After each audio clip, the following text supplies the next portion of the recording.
Taiwan, sebuah mozaik agama.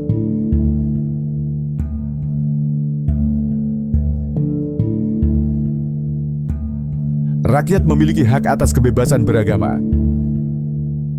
Sebuah produksi dari Missionet, sebuah inisiatif dari misionaris Xaverian, dengan dukungan dari Kedutaan Besar Taiwan untuk Tahta Suci. Hak atas kebebasan beragama menjamin setiap orang untuk menganut dan mempraktikkan kepercayaannya secara bebas, untuk berpindah agama, atau untuk tidak menganut agama apapun.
Di jantung Asia, di antara kuil-kuil yang penuh dengan dupa dan gereja-gereja yang sunyi, terjalin kisah-kisah iman, pencarian dan harapan.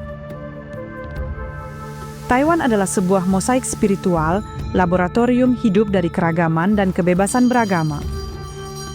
Di sini hidup berdampingan Buddhisme dan Taoisme, kekristenan dan Islam, Konfusianisme, serta jalan-jalan baru dalam pencarian kebenaran. Namun, bagaimana sebenarnya keragaman ini dijalani?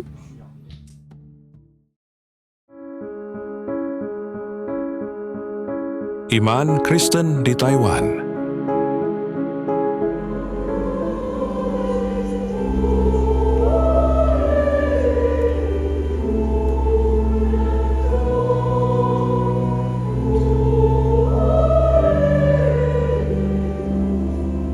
Di Taiwan, pada tahun 2025, dari sekitar 23 juta penduduk, hanya sekitar 300.000 orang yang beragama Katolik. Sebuah minoritas kecil, namun terus bertumbuh dan sangat dihormati oleh masyarakat setempat.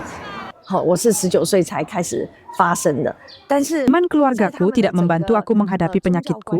Waktu kecil aku sehat, tetapi penyakitku mulai muncul ketika aku berusia 19 tahun.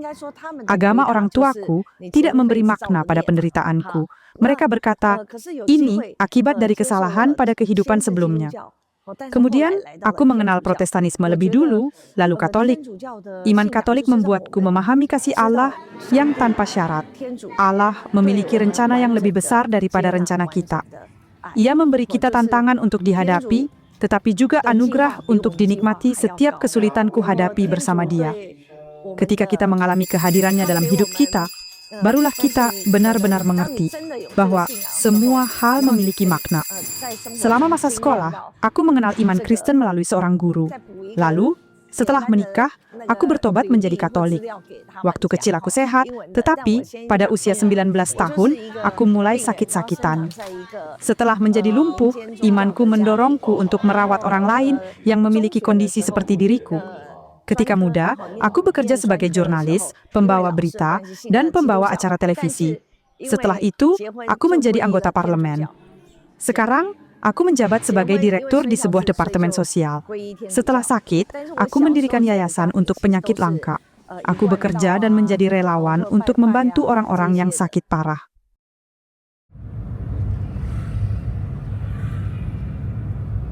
Io sono arrivato verso la fine di agosto del 92. Aku tiba di Taiwan pada akhir Agustus tahun 1992. Saat itu sedang ada topan yang mendekat, jadi setelah semalam berada di pesawat ber-AC, hawa panas di luar terasa luar biasa. Hal lain yang kuingat adalah bahwa ibuku memberiku sebuah radio. Ketika sampai di rumah dan sudah beres-beres, aku mencoba menyalakan radio untuk mencari berita atau musik. Tapi satu-satunya siaran yang bisa kutangkap adalah musik Rusia. Semua yang lain berbahasa Mandarin. Aku berpikir, sekarang aku benar-benar jauh dari rumah, jauh dari Italia. Pada awalnya, aku suka memotret kuil-kuil dan hal-hal aneh yang kulihat. Roh-roh berwarna mencolok dan menyeramkan. Tapi kemudian, seorang imam Jesuit, ketika kami mulai mengadakan pertemuan lintas budaya, menjelaskan makna dari roh-roh itu, yang oleh mereka disebut dewa atau dewi. Perlahan-lahan, aku mulai memahami bahwa agama rakyat sebenarnya tidak seburuk yang kukira. Ketika mereka mengangkat seseorang yang baik menjadi dewa pelindung lokal, atau ketika aku melihat orang-orang berdoa dan mempersembahkan dupa kepada para dewa, aku belajar untuk menghargai budaya mereka.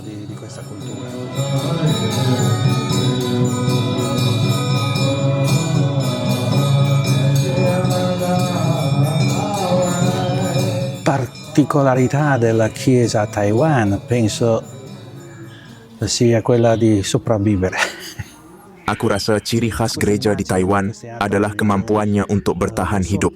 Gambaran dari agama-agama lain, bukan hanya agama rakyat, tetapi juga para biksu besar Buddhis yang memiliki banyak pengikut di Taiwan, memberikan kesan bahwa gereja Katolik adalah sebuah minoritas kecil, dan memang benar demikian. Namun, kesanku yang lain adalah bahwa gereja di sini juga cukup tradisionalis. Karena itu, tradisi harus terus dijaga dan diteruskan. Umat Katolik di Taiwan bekerja sama dengan agama-agama lain, terutama di bidang amal. Contohnya, suster-suster misionaris cinta kasih, para biarawati dari Bunda Teresa, setiap minggu menerima beras dari sebuah yayasan Buddhis untuk dibagikan kepada orang miskin di kota Taipei. Biasanya, kami pergi setiap hari Senin untuk menyiapkan makanan bagi para tunawisma. Pada hari Rabu, kami juga membagikan buah-buahan di sekitar stasiun pusat Taipei sambil berbincang dengan mereka. Aku sendiri tidak terlalu pandai berbicara, jadi biasanya aku hanya membantu membagikan buah, sementara para suster yang mengajak mereka berdialog. Bagi aku, hal ini seperti yang digambarkan dalam Alkitab tentang penghakiman terakhir. Yesus tidak bertanya, "Apakah kamu Katolik? Apakah kamu melakukan karya besar? Apakah kamu sukses dalam pekerjaanmu?" Yesus hanya bertanya, "Apa yang telah kamu lakukan untuk saudara-saudaraku?" Itulah sebabnya, bagiku amal adalah bagian yang sangat penting dari iman kita. Hal yang paling menyentuhku adalah bahwa beberapa tunawisma mengenalku. Mereka memperlakukanku seperti teman lama. Itu sangat menyentuh hatiku. Aku tidak pergi ke sana hanya untuk membagikan sesuatu secara sementara. Hubungan itu terus berlanjut, dan hal itu benar-benar berarti bagiku. Namun yang paling mengesankan bagiku adalah cara para suster bekerja. Mereka tidak melakukannya demi efisiensi. Misalnya, mereka bahkan tidak mau menggunakan ponsel. Aku bertanya kepada mereka mengapa. Mereka menjawab, "Kami tidak ingin para tunawisma merasa bahwa kamu punya sesuatu yang tidak kami miliki. Seperti, kamu punya ponsel, aku tidak." Mereka ingin memperlakukan semua orang dengan kesetaraan. Itu benar-benar menginspirasiku. Bukan soal berapa banyak orang yang kamu layani, tetapi seberapa dalam hubungan sejati yang bisa kamu bangun. Itu sangat menyentuh hati. Dialog antaragama dimulai dari diri kita sendiri, dan bisa dikatakan bahwa dasar yang paling langsung sebelum sampai pada dialog filosofis atau religius adalah dialog persahabatan, dialog saling membantu, terutama terhadap mereka yang miskin, mengembangkan kasih dari pihak kita sebagai orang Kristiani kepada mereka yang paling membutuhkan. Orang-orang di Taiwan tidak begitu mengenal agama-agama lain. Saya mencoba, misalnya, alih-alih menggunakan pedupaan dalam misa, memakai dupa dalam bentuk batang.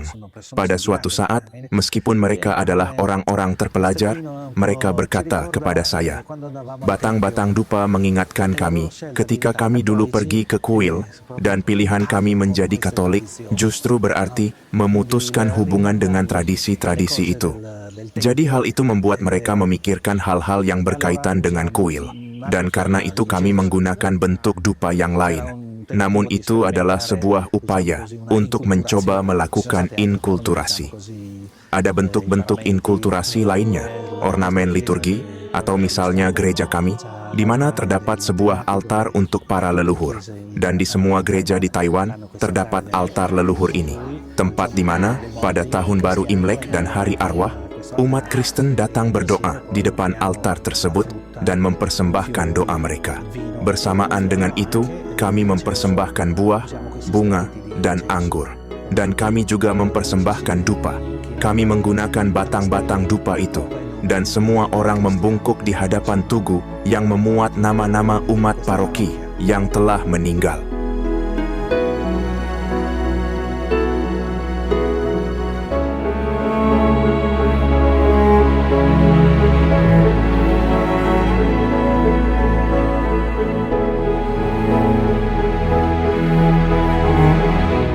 Kebebasan beragama yang dijamin oleh konstitusi Taiwan adalah hal yang membuat semua ini menjadi mungkin.